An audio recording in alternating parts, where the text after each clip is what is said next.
President Biden is in Poland today, meeting with a key NATO ally that shares borders with both Ukraine and Russia.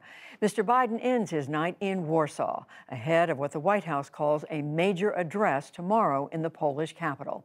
Meantime, in Ukraine, the horrific toll of a Russian airstrike on a theater in the south came into sharper and terrible focus. But our Jane Ferguson again begins our coverage with the president's visit near the front. Hey folks, I just came by to say thanks. Visiting American troops in Poland, the president thanked them for defending NATO's borders, but said their mission was bigger. Who's going to prevail? Our democracy is going to prevail and the values we share, or autocracy is going to prevail? And that's really what's at stake. So what you're doing is consequential, really consequential. Mr. Biden also thanked his Polish hosts for welcoming more than 2.2 million refugees, the most of any country neighboring Ukraine. The suffering that's taking place now is at your doorstep. You're the ones who are risking, in some cases, your lives and risking all you know to try to help. The president also announced more natural gas exports to Europe, at least 15 billion cubic meters. The EU buys more than a quarter of its oil and nearly half its gas from Russia. Putin has issued Russia's energy resources to coerce and manipulate its neighbors. That's how he's used it. He's used the profits to drive his war machine. To punish the West over sanctions, President Vladimir Putin asked that Russian gas exports be paid in rubles, sending European gas prices soaring.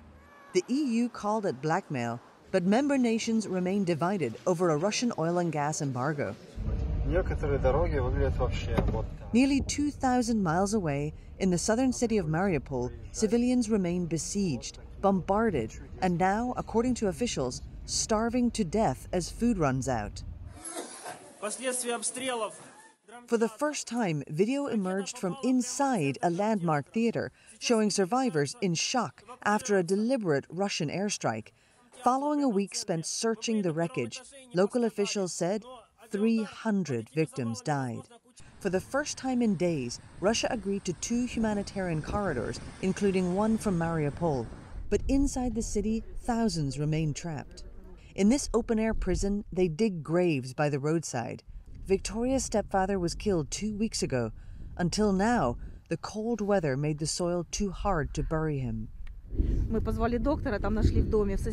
the doctor was taking our stepfather to the hospital, this guy took a seat in the car instead of me.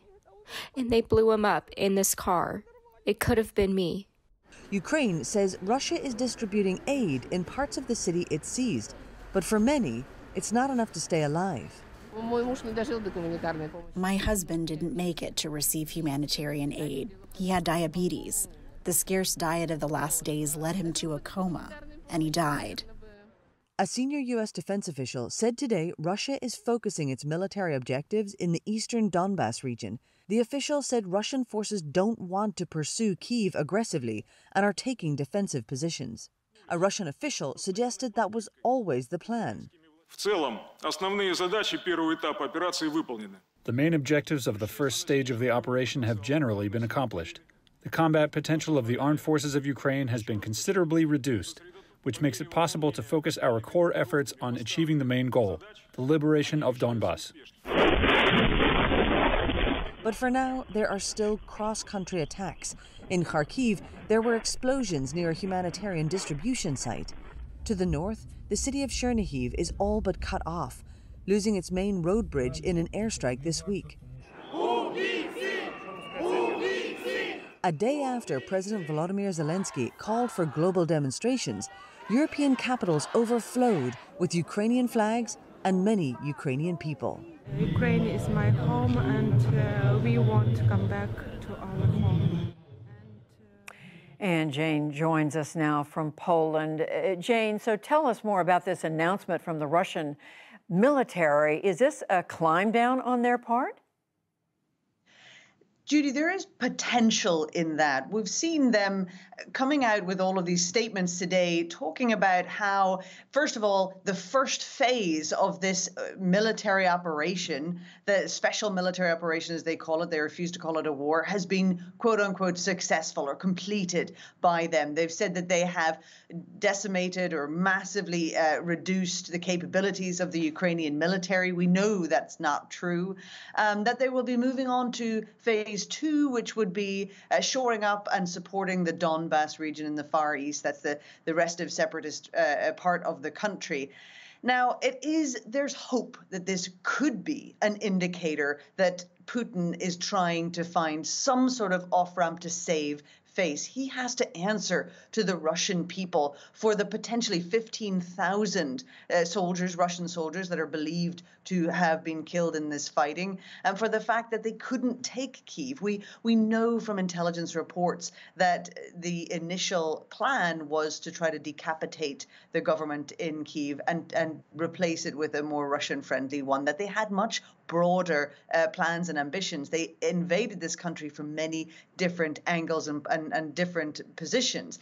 So there's a possibility that this could be an attempt to start a narrative which saves face. But don't forget, this is coming from the Russian military. We've heard no such words from Putin himself yet.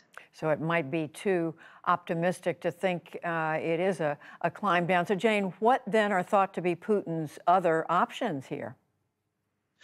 You're right. It could be too optimistic. We've seen words saying, that they're changing tack, but we're also seeing attacks on cities. Those could continue. Putin still has. He may not be able to send his troops into those cities to take them over, but he still has missiles and airstrikes that he can continue to bombard cities with.